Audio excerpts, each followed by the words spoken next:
سڵاتان لەبێ و ئەم کاتتان باش بەڕێزان لاڵقەی شتری بەرنامەی ئەڤڕۆ لە کەناڵی ئاسمانی ڕێگا و ڕادیۆی ئاسمانی ئازادی جارێشتر ڕاستەوخۆ لەگەڵتانین.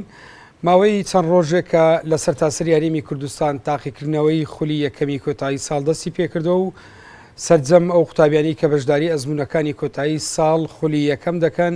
لە بەشی زانستی 73750 قوتابی لە بەشی وێژەیی 55564 خوێنکار لە بەشی خوێندنی پیشەیی 20,000 نزیکەی 20,000 قوتابی کە ئەکۆی گشتی بەشداربووان دەکاتە 49149 قوتابی کە لە 2146 هۆڵ تاقیکردنەوە ئەنجام دەدەن. ئەم تاقیکردنەوەانە لە کاتێکدایە کە لە ماوەی مانجی ڕابردوو کۆنگرەی پێنجەمین کۆنگرەی پەروەردەیی لە هەرێمی کوردستان بەڕێوە چوو. لە مەڵقەی بەرنامەی ئەڤڕۆ گفتوگۆ لەبارەی ئەوە دەکەین کە بۆچی هێشتا قوتابی بە ترس و دڵە ڕاوچێەوە دەچێتە تاقیکردنەوەکان، گفتوگۆ لەبارەی ئەزمموی ئێمە لەبارەی تاقیکردنەوەکان و ئیمتیحانات دەکەین لە هەرێمی کوردستان، هاوکات لەسەر چەند پرسێکی پەروەردەیی بە تایبەت دەرئەنجامی کۆنگرەی پێنجەمی پەروەردەیی لەسەر ڕاستپاردەکان. پرسیار ئەوەیە بۆچی ئەم کۆنگرە و کۆنفرانسانە تا بە ئێستا نەیانتوانیوە سیستەمی پەروەردە لە هەرێمی کوردستان سەرڕێگا بخەن بەسەر ئاراستە تەندروستیەکەی. بۆچی هێشتا لەم وڵاتە سیستەمی پەروەردە لە هەرێمی کوردستان قوتابی سەر ڕای ئەوەی لە قۆناغەکانی خوێندن تەواوە بێ بەڵام ناتوانێت زانیاری وەگرێ، قوتابی لە قوتابخانە دەرەچێ بەڵام هیچ بە شێوەیەکی گشتی دەوترێ ناتوانێت شت فێر ببێ. هێشتا لە وڵاتە لە سیستەمی پەروەردەی ئێمە ئەو قوتابیانەی کە دەردەچن پرسیاری جەوهەری لەسەر مەسەلەی ئاستی مەعریفە و ئاستی تێگەیشتنیانەیە. لەم بارەیەوە لەگەر بەڕێز هۆمەر قەرەداغی نووسەر و شارەزا لە بواری پەروەردە و فێرکردن و هاوکات بەڕێوەبەری پەروەردە لە وڵاتی سوید ڕاستەخۆ لەگەڵمانە تاوتوێی ئەزمموی تاقیکردنەوەکان و چەند بابەتێکی پەیوەست بە پەروەردە و فێرکردن دەکەین. کا کۆمەر قەرەداغی سڵاوت لێبێ و ئەم کاتت باش. یەکەم پرسیار لەوە دەست پێەکەم، ئێوە چۆن سەیری ئەزمموی تاقیکردنەوەکان دەکەن لە هەرێمی کوردستاندا؟ سڵاو لە ئێوەش لە ڕاستیە ئەزمموی تاقیکردنەوە لە کوردستانە زۆر بە شێوەیەکی خراپ ئەبرێ بەڕێوە. هەر لە سەرەتاوە وای کردەوە کە زیاتر تاقیکردنەوەکان بۆ کۆنتترۆلی قوتابیە، بۆ دەرچوون و دەرنەچوونە، نەک بۆ ئەوەی فێر بزانێ قوتابی یا خوێندکار فێری چەند شت بووە چەند شت ئەزانێ. ئێمە وەکو چەکێک بەکارێ لە کوردستان تاقیکردنەوە وەکو چەکێک بەکارێنرێ،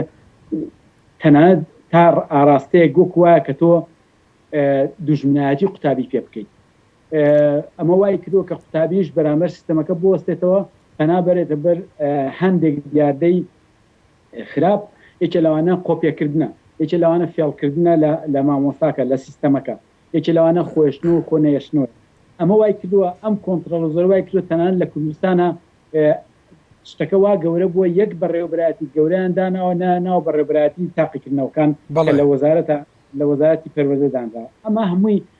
سەرێشەیەکی زۆرە، هەڵەیەکی زۆرە، غەڵەت زۆر زۆر. بەڵێ کاک کۆمەر مەبەست لە دوژمنایەتی چییە؟ یان وەکو با بڵێن تاقیکردنەوە وەک دوژمنایەتیەکی لێ هاتووە، یعنی پیان بە دوێشتر پرسیارەکە بکەم، ئاماژەکانی کێشە و گرفتی تاقیکردنەوە چین لەم ناوچەی خۆمانیان لە هەرێمی کوردستانە؟ وەگوتم تاقیکردنەوە بۆ کۆنتترۆڵە، تاقیکردنەوە نابێت بۆ ئەو بێ کۆنتترۆلی قوتابی بکەیت وەکو چەکێک بەکاری بێنی بزانی دەرئەچیا دەرناچێت لەو دەرسە. تۆ بێت تاقیکردنەوە وەکو بەشێک لە پرۆسەی فێرکاری بێت، یعنی تاقیکردنەوەکە بەکاربێنی بۆی بزانی قوتابەکە چەند چۆتە پێشەوە چەند نەتوچە پێشەوە لە چواشتی پێویست دیاتر پێویستە یارمەتی بدەیت. یعنی شتێک هەیە تۆ ئەبێت هەوڵ بی بۆ ئەوەی کە نەک کۆنتترۆڵکەی بەڵکو هەوڵ بی کە تاقیکردنەوە ئەگەر مامۆستایەک پێویست بۆ تاقیکردنەوەی بکات بۆ ئەوە بێت کە زیاتر سیر کا بزانێ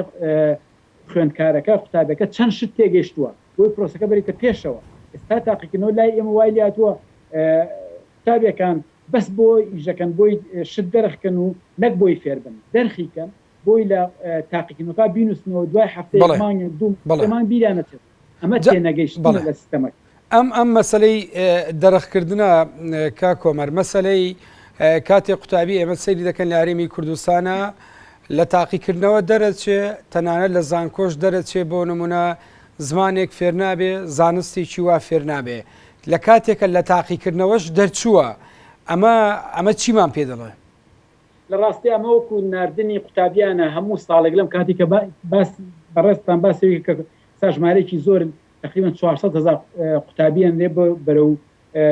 تاقیکردنەوە ئەمەوەکو بەرەی جەنگی لێ هاتووە تۆ ئەمانە هەرەوە مەجموعی قوتابی هەن تەنان سەریان سف دەکەن وەکو چۆن سەربازێگەینەری بۆ شەڕ ئەبێت مەسەن بۆ نمونە تاقیکردنەوە چەندانەوە هی شەشی ئامادەی بڵێن پۆلی 12 بۆ ئەوەیە کە هەرچی پاشە ڕۆژی ئەو قوتابیە لەسەر ئەو مانگە دایانن کە ئیزنێن بۆ ئەو بچی امتحانکەن جام قوتابی وایلەکەی شت دەرخکا وایلەکەی ئەبێ نەخۆش نەبێ مەشاکیلی کۆمەڵاتی نەبێ بەمانایەکی تر سیستەمی پەروەردە و سیستەمی تاقیکردنەوە لە کوردستانە سیستەمێکە پرێتی لە تەنگژە سیستەمێکە سیستەمێکی زۆر نامرۆڤ دۆستانەیە ئەبێ ئیش بۆ بکرێن سیستەمێکی ڕق و بیکەن بە سیستەمێکی مرۆڤ دۆستانە بەبەست لە سیستەمی مرۆڤ دۆستانە چییە ئەی یعنی چۆن بزاندرێ کە چ فلتەرێکە بێ کە دابدرێ بەوەی بزاندرێکە ئەم قوتابیە شانی ئەوەی بڕوانامی بدرێتێ ئەوەی تر شانی ئەوە نیە ئەم قوتابیە سەرکەوتووە ئەوەی تر سەر نەکەوتووە ئێمە ئەزمموی تر لە وڵاتان چه ئەزممونێکی تر هەیە ئێستا بۆ نمونە لە وڵاتی سوید من بەڕێوبەرم لی چەند قوتابخانەیەک بەڕێوبەری پەروەردەمی چەند قوتابخانەیەک لێرە مانە و نەمانەوە نییە یعنی لە مەساوەنێ بڵێ لە پۆلی 11ەوە دەرەچێت بۆ پۆلی 12 یا ئەمێنێتەوە لە پۆلی 11 نییە بەڵام تاقیکردنەوە هەیە تاقیکردنەوەکە بەشێکە لە پرۆسەی فێرکارێکە بەشێکە لە پرۆسەی فێربوونەکە مامۆستایە کە 1 ساڵ لەگەڵ قوتابیەکەیە لەو ساڵە ڕۆژانە قوتابەکەی خۆیە بینێ کە بینی ئیتر ئەزانێت ئەم قوتابێت چەند بۆ نمونەگەر زمانی ئینگلیزی بخوێنێ زمانی سویدی بخوێنێ یا ماتماتیک بخوێنێ ئەزانێت ڕۆژانە قوتابێت چەند ئیژەکات چەند لە شتەکە تێگەشتوە چەند تێنێگەشت و چەنداتە پێشەوە ینی خۆ هەر تاقیکردنەوە شەر نییە ینی شتێکی باشە تاقیکردنەوە هەبێ بەڵام بە شێوەیەکی مرۆڤ دۆستانە هەبێ ئەبێت تاقیکردنەوەکە لە ئاستێکا بێت کە قوتابی وا بزانێت کە ئەمە بەشێکە لە پرۆسەی فێربوونەکە ئەبێ قسەکردن لەگە قوتابیا هەبێت ئەبێت کاری بە گروپ هەبێت ئەبێت مثلەن لە ناو پرۆژایشکەیت ئەبێت چەند کەسێک بەیەکەوە سەرکەن بەسەرێکا بۆی چارەسەر جیرۆگرفتێک دروستکەن کاری پراکتیکی تیاێ ئەمانە هیچی لە کوردستانان نیە لە کوردستان سیستەمێکی مرکزی بە قوت هەیە کە وەزیر بڕیاری هەموو شتێگات و تۆ بۆ نێبی بەڕێوەبەر یا بەڕێوەبەری پەروەردە ئەگەر حیزبی نەبیت ئەم بە حیزبیکردنەی سیستەمەکە شتێکی زۆر خراپە تۆ ئەبێ مرۆڤ دۆستایەتی تیاکەی نەک بیکەی بە سیاسی یا دینی کەواتە تا ئێستا ئاراستەی سیستەمی پەروەردە لای ئێمە بۆ ئاراستەیە نیە کە مرۆڤێک دروست بکە مرۆڤ دۆست بێ مرۆڤێک دروست بکە کە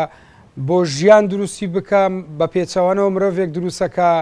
بۆ حزب یان بۆ ئایدۆلۆژیەکی دیاری کراو ئەزانی بەڵێ ئەزانی کاکە ئەنجامی سیستەمی فێرکاری دیموکراتی بۆ نمونە وڵاتێکی دیموکراتی وەکو سویدا ئامانجەکەوەیە کە مرۆڤی بیرکەرەوەی ڕەخنەگر دروستە ینی مرۆڤ بێ کە خۆی فێری ئەوە بیرکاتەوە خۆی فێری ئەوە بێ کە ڕەخنە بگرێت ئێمە سیستەمەکەی خۆمان مرۆڤێ دروستەکە کە جۆڕایەڵ بێ لە جۆرالی حیزب بێ جۆرالی دین بێ جۆرالی گەورە بێ گەورەسە ئەبێ سیستەمی پەروەردە سیستەمی فێرکاری سیستەمی خوێندنە بێ ئینسانە دروستکە کە ئامادەی کە بۆ ژیانی گەورە ساڵی کە باوەڕ و متمانی بە خۆی هەبێ کە بزانێت ئەم سیستەما لە پێناوی ئەوایە ئەمەکە بۆ ئیژەک نەک ئەوەی وەک لای خۆمان ئەگەر کولیەشی تەواو کرد زانکۆشی تەواو کرد ئەبێت بە فەرمانبەرێک لەوانە ئیشی دەست نەکەێت یعنی بە مانایەکی تر ئەو باسی مرۆڤ دۆستەکە بکەم کە بەڕای من ئیشی سیستەمی پەروەردەوەیە کە مرۆڤێکی بیرکەرەوەی ڕەخنەگران دروستکە لە دوو لایەنەوە لایەنێکیان ئەوەیە کە زانست و زانیاری پێبێت ئەمە زۆر گرنگە بەڵام لەوەش گرنگتر ئەبێت کە بەها بنەمایە بەرزەکانی مرۆڤایەتی تیاوێت ئەو بەها بنەمایەنە بریتین لە قودسیەت ینی بە پیرۆزراگرتنی ژیانی مرۆڤ بە سربەستی تاکە کەس بە یەکسانی بە بەرابەری مرۆڤەکان بە بەرابەری کچ و کوڕ. کاکۆمەر زۆر باشە دێمە سەر ئەم بابەتە بە تایبەتی ئەمە لە ماوەی ڕابردوو لە هەرێمی کوردستانە مەسلەی ئەوەی کە سیستەمی پەروەردە تا چەند توانیوێتی مرۆڤێکی ژیان دۆست دیموکراسی خواست و ڕەخنەگر و بیرکەرەوەی ڕەخنانە دروست بکاتن لە کاتێکە بەپێی داتاکان لە هەرێمی کوردستانە لەم ماوەیە سەدان گەنج لە هەرێمی کوردستانە لە هەناوی سیستەمی پەروەردەوە بۆ داعش دروستە بێتن. تۆزیشتر لە کۆتایی بەرنامەکە دەگەڕم چەند پرسیایەک لەم بارەوە دەکەم بەڵام هەر لەسەر مەسلەی تاقیکردنەوە دەمەوێت بوەستین. کاکۆمەر لە هەرێمی کوردستانە دوای تاقیکردنەوەکان ساڵانە ئێمە دەبینین کە دوای پشکنینی دەفتەرەکان دەرەچێت کە نیوەی ئەم قوتابیانە هەندێک جار نیوەی زیاتر دەرناچن دواتر گیر و گرفتی وەرگرتن لە زانکۆ پەیمانگاکان بە دوای خۆیان چەندین دەتوانین بڵێن لە حاڵەتە دەرچووە خەریکە بێ بە دیاردا قوتابی دوای دەرنەچوون پەنا دەباتە بەرخۆ کوشتن قوتابی لە کاتی تاقیکردنەوە لەگەڵ مامۆستا توندوتیژی بەکاردێنی تێگەیشتنی ئێوە لەبارەی ئەم پرسانە. ئەزانی کاکە کە تۆ ئەگەر سیستەمێکی مرۆڤ دۆستیت نەبێ سیستەمێکی پەروەردەی مرۆڤ دۆستانەتی نەبێت لەگەڵ مناڵ و لەگەڵ مێرمنداڵدا تۆ وای لێ ئەەکەی ئەو مێرمنداڵانە باوەڕ و متمانیان بە سیستەمەکە نامێنێ لە پێشە بەوە دەستپێکە کە باوەڕیان بە سیستەمی پەروەردە و خوێندنەکە نامێنێ دوایی باوەڕیان بە سیستەمی سیاسەکە نامێنێ دوایی باوەڕیان بە پاشە ڕۆژ نامێنێ. ئێستا گەنج و لاوەکانی کوردستان مێرمنداڵەکانی کوردستان باوەڕیان بە ژیانی گەورە ساڵی نەماوە ئەمە زۆر خەتەرە. ئێستا سەیری وانەی ئاین کەوانەی ئاین لە پۆلێکی سەرەتایە تا پۆلی 12 سەیری کە بەڕاستی وانەی ئاین بەشێکە لە دروستکردنی ئینسانی داعشی. تۆ ئەبێت دین دوور خەیتەوە لە مەسلەی پەروەردە و خوێندن پەروەردە و خوێندن بێت دوور خەیتەوە لە مەسلەی سیاست و سیاستکاری لە مەسلەی حیزبەتی شتێکی زۆر باشە تۆ وای وا ئینسانی مرۆڤ دۆست دروستکەی کە باوەڕی بە یەکسانی بە قودسیەتی ژیان هەبێت نەک باوەڕی بە خۆکوشتن هەبێ بۆ ژیانێکی ئەودی و نازانی ئەم ڕخنانەی بڵێ ئەم ڕخنانەی ئێوە لە کاتێکدا کاک هۆمەر قەرەداغی لە ماوەی ڕابردوو هەرێمی کوردستان چەندین کۆنگرەی پەروەردەیی بە مەبەستی گۆڕانکاری و نەجاتدانی پەروەردە لەم تەنگژەی کە جەنابەت ئاماژەی پێکرد تایەتی ئەنجام داوە. ئەم کۆنگرانە چ ڕۆڵێکیان بینیوە ئەگەر مەسلەی تاقیکردنەوەکان وەربگرین ئەم ساڵ کۆنگرەیشتر بەسترا جەنابیشتان هەڵە نەبم یەکێک بوون لە بەشداربووانی ئەم کۆنگرانە توانیویانە چ گۆڕانکارێک لە سیستەمی پەروەردە بکەن. ڕاستی من بەشداری ئەم کۆبنەوەی کۆنفرانسی ئەخیرم نەکردووە سەر وەختی خۆشی لەمانی دووانە پیان وتم بەس من ینی بەشداریم پیان نەکرد لەمانی بەڵام لە کۆنگرەی چوارەما لە ساڵی 2010 گیرا بەشدارێکی چالاکم پیا کرد کە زۆر ئیشم کرد بۆەوەی کە بیکەن خوێندن کەم بە ئیجباری تا پۆلینۆ ئیشم بۆ کرد کە تاقیکردنەوەی نیوەی ساڵ نمێنێ تاقیکردنەوەی بە کالۆری ئەو کاتانە 6 سەرەتایی و 3 ناوەندی و 6 بڵێنە عەدادیە نەمێنێ ئەوانە ئیشمان زۆر تیاکرد. ئەوانە موشکیلەکەی کوردستان برای من ئەوەیە کە شتەکان بە وەزیرێک ئەگۆڕێ ئەم وەزیرە هات سەکانی وەزیری پێشوو ناخوا تۆ لە کوردستانە بێ ئەنجومەنێکی باڵای استراتیژی هەبێ کە پلانێکی 5 ساڵی 10 ساڵی دانێ بۆ ئەوەی بزانێ پەروەردە بێ چۆڕبە ئیتر وەزیر ئەگۆڕێ وەزیر ناگۆڕێ ئەو ئەنجومەنە ئیشی خۆیە کات. بۆ نمونە ئێستا لە کوردستان تا ئێستا یاسای پەروەردە و خوێندن نیە تۆ باوەڕ ینی باوەڕ ئەەکەیت کە لە سیستەمێکە کە چەندین ملیۆن ئینسانی کیا لەو هەرێمە بچووکەی خۆمانە لە کوردستانە بەڵام تا ئێستا بە بێیاسا ڕابڕێەوە تا ئێستا یاسای پەروەردە و خوێندن نییە لە کوردستانە. یعنی ئەمە چێ بەرپرسیارە لەمە تا ئێستا نسبەی دەرچوون لە یەکەمە لە پۆلی نسبەی دەرچوون لە سا 12 دوای ئەوەی لە دەوری دووە کە دەست پێکاتەوە ئەبێ بە لە سا 29 بەڕای من ئەماگەر لە سیستەمێکی دیموکراتیا بێ ئەبێ وەزیر و حتا ئەنجومەنی وەزیرانی استیقالە بکەن لە کاتێک نسبەی دەرچوون لە ساس بیانی تۆ لە 100 قوتابی 30 دانە دەرەچێ کەچی کەس نییە بڵێ دەنگە دەرسکات بڵێ مەشتێکی زۆر خراپە بووە لە پاشە ڕۆژێ میلەتاکەن. دەتوانین بڵێن لە ئەسڵدا قوتابی خراپ و باش نییە بەڵکو سیستەم و میان مامۆستایی سیستەم و مامۆستایی خراپ و باشەیە؟ ناتوانین بڵین مامۆستای قوتابیەک نێ پێی بڵێ قوتابی تەماڵ قوتابێکی نێ پێی بڵێ قوتابی زیرەک یعنی ئەوەی لەوانەیە من لە بیرکاریا باش بن تۆ لە هیستوریا لە مێژووە باش بین مەسەلەکەوەیە ئێمە لای خۆمان تا ئێساش ئەم قسانە هەیە دەربارەیەکی قوتابێک تەماڵە قوتابەیەک زیرەکە قوتابەیەک یەکەمە ئێساش لە پۆلەکانە یەکەم و دووەم و سەمی پۆلەکان هەڵبژێرێ کە ئەمە شەرمە بەڕاستی یعنی ئەمە داباشکردنی ئینسانە بەم شکڵە یعنی تۆ هەموو شتێک لە پێناوی دیاکردنی مرۆڤەکانە لە باتوی نزیکیان کەیتەوە لێک و کاری بە گروپ بکەن تۆ ئاستی جیاواز بۆ مرۆڤەکان دانی ئەمەش وای لێکات کە مەسلەی یەکسانی و بەرابەری مرۆڤەکان و بە تایبەتی یەکسانی ژن و پیا و دوورە خەیتەوە لەیەک ئێستاش ئەڵێ قوتابخانەی فلانی کوڕان قوتابخانەی فلانی کچان من نازانم ئەم کۆمەلگای کوردەواری ئێمە لە چی ئەترسێ بۆ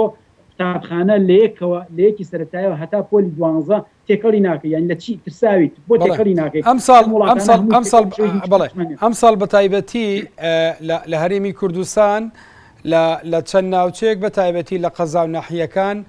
هەڵمەتێکی زیاکردنەوەی قوتابیانی کوڕ و کوچ لە یەکتری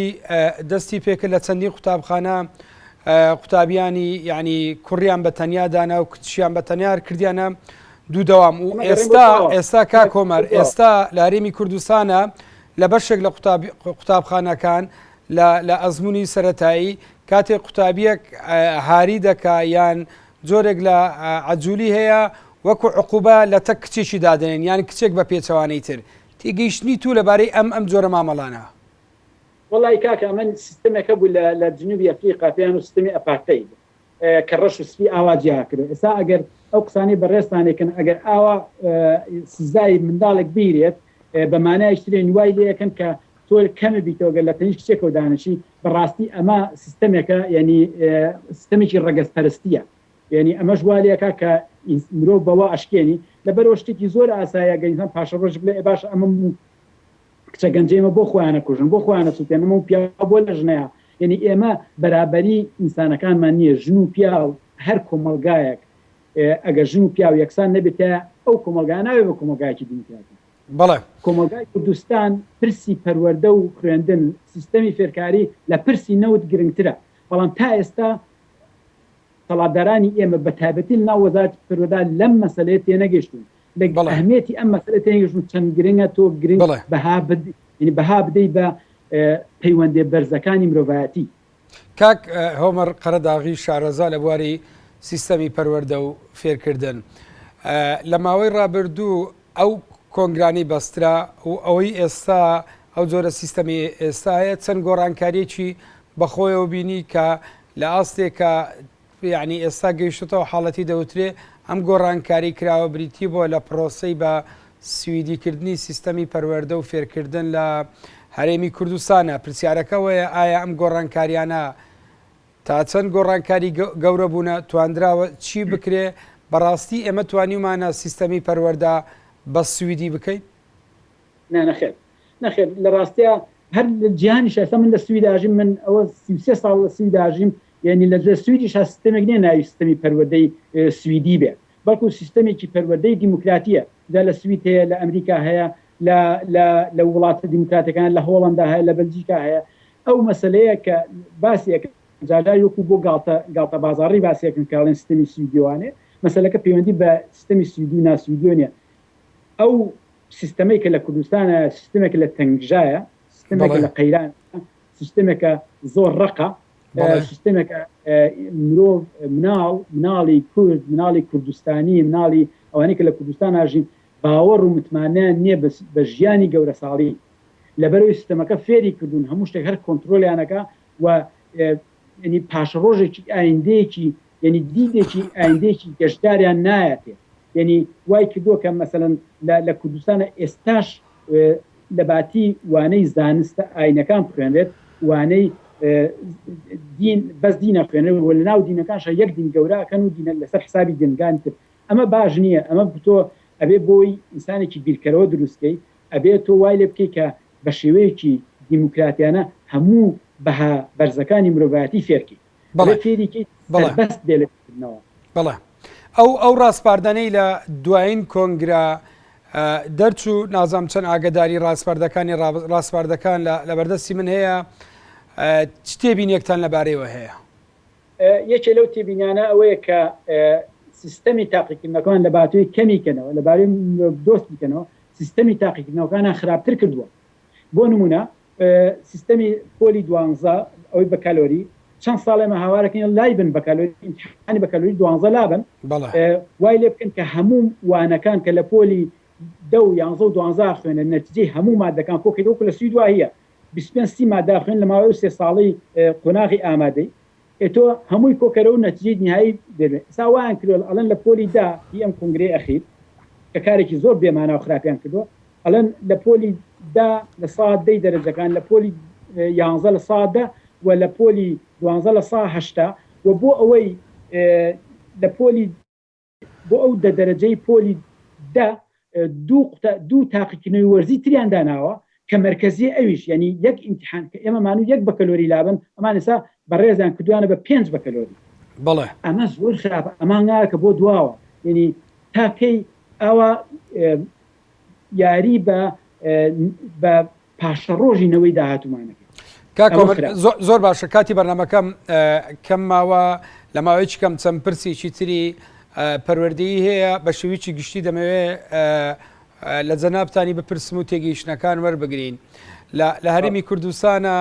ئەم باردۆخەی تووشی بۆتەوە ئەم شەڕ و باردۆخەی تووشی بۆتەوە ئەویش دروستبوونی ڕێکخراوی تیرۆریستی دەوڵەتی خەلافەی ئیسلامیە. لە کاتێکە ڕۆژانە لە هەرێمی کوردستان دەیان پێشمەرگا بە دەستی تیرۆریستی داعش دەکوژێن لەسەر سنوورەکان لە بەرەکانی جەنگدا، بەڵام بە پێی داتاکان سەدان گەنج لە ناوخۆی شارەکان لە هەرێمی کوردستان بە بیری داعشیانە پەروەردە دەبن لە ڕێگای پەروەردە و فێرکردنە. جا چ پەروەردە و فێرکردنی با بڵێن مەدەنی بێت، چ پەروەردە و فێرکردنی ئاینی بێ، حجرە و ناوەندەکانی خوێندن کە تا بێسە لە هەرێمی کوردستانە دەخوێندرێ و سەدان گەنجی تر بە هەمان شێوە دەستگیر کراون کە تا بە ئێستا داتای ڕوون نادرێتن بە دەستگاکانی ڕاگەیاندن. هاتنی داعش و گەورەبوون و پەرەسەندنی فکری تونند و تیژی لە هەرێمی کوردستان و لەم ناوچەیە پرسیاری گەورە لەسەر سیستەمی پەروەردە دروست ناکاتن؟ بێگومان تۆ وانەی دینی تۆ هەر سەیری کتێبی پەروەردەی ئیسلامی بکە لە پۆلی وەکوتم لە یەکی سەرەتاییەوە هەتا پۆلی 12 سەیری کە بەوانەکانە بڕۆرەوە زانە چیتیە لەسەر مەسەلەی نوێشکردن لەسەر ترسان و تۆقانی مناڵ و مێرد منداڵ، لەسەر مەسەلەی تۆڵەسەنەوە و توندوتیژی و ڕق، لەسەر مەسەلەی ژیان بۆ ئەوەی کە لە پاشە ڕۆژە ژیانێکی باشتر دەستکەوێت، لە دوای مردنە ژیانێکی باشتر دەستکەوێت لە بری ئەوەی تۆ خەڵکەکە وا پەروەردەکە کە پێویستی بە دیموکراتێتە. کەواتە کاکومەر زۆر بە کورتی وەڵام بدەوە ئەوەی ئێستا هەیە ئەو هاوپەیمانەتە نێودەوڵەتی لە ئاسی وڵاتانی دنیا کە دژی داعش پێکێنراوە لە هەرێمی کوردستان ئەو هەموو خەرجی هەیە کە دانەوێت لە ڕێگای سارۆخ و لە ڕێگای سەربازیەوە ڕوبەڕووی داعش ببنەوە. ئێمە ئەگەرمانێ ڕوبەڕووی ڕاستەقینەی داعش بینەوە دەبی لە پەروەردەوە دەست پێ بکەین. بەڵێ ئەبێ ئێمە بە شێوەیەکی لە مەسەلەی ئیدۆلۆجیەوە لە ئیدۆلۆژیی مرۆڤ دۆستانە باسیەوە ناکەم حیزبایەتی باسیەوەکەم کە ئیدۆلۆژیکی دیموکراتی کاری بۆ بکەی پەروەردەی مناڵکی کە ئینسانێکی بیرکەوەی ڕەخنەگر دروستکە. تۆ هەر کاتێک توانیت ئینسانێکی بیرکەوەی ڕەخنەگر دروستکەی وەکو سیستەمی کە لە سویدا هەیە کە منی لێ ئەو کاتە ئەو کاتە گەنجێکی 15 و 16 ساڵ ڕوو لە تەنزیمێکی خوێن ڕێژی وەکو داعش ناکات. چی هەیە ئەگەر خۆی بیرکردنەوەی خۆی هەبێ سەربەز بێ لە بیرکردنەوەیە باوەڕی بە سیستەمێکی دیموکراتیک هەیە دوای داعشکەوێت تازە بە تازە باسی خلافەتی ئیسلامیەکەن و خەڵک سەرڕن. بەڕێز هۆمەر قەرەداغی نووسەر و شارەزا لە بواری پەروەردە و فێرکردن و بەڕێوەبەری پەروەردە لە وڵاتی سوید گەلک سوپاس بۆ زانیاریەکانت، سوپاس بۆ ماوەی لە گەڵماوی لە ڕێگای سکایبەوە لە وڵاتی سوید. بەڕێزان ئاتینە کۆتاییەنان بە مەڵقەی بەرنامەی ئەڤڕۆ کە تێیدا گفتوگۆمان لەبارەی تاقیکردنەوەکانی کۆتایی ساڵ لە سیستەمی پەروەردە و فێرکردن کرد تا بەیانی و قسەکردن لەسەر بابەتیشی تری پەیوەندیدار بە ژیانی جڤاچی. کاتێکی خۆش بۆ هەم لە یاک سواز باوەڕانم لە کۆنتڕۆل ئوستۆدیۆ.